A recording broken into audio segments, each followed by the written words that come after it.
Hello and welcome to Student Advising Services. Today I will be showing you how to log into your Microsoft Teams account. So first you will look up teams.microsoft.com.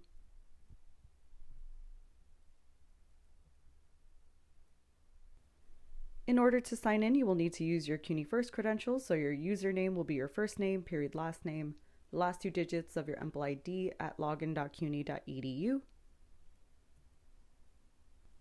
Now you will be taken to your organization sign-in page, which again will be your CUNY First information. So your username will be your first name, period, last name, the last two digits of your EMPL ID at login.cuny.edu.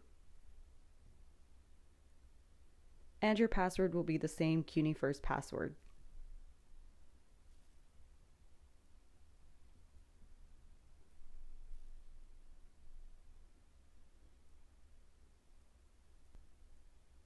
If you would like to download Microsoft Teams to your desktop or to your laptop, you can do so by clicking on the button that is located here, or you can continue to use the web app instead.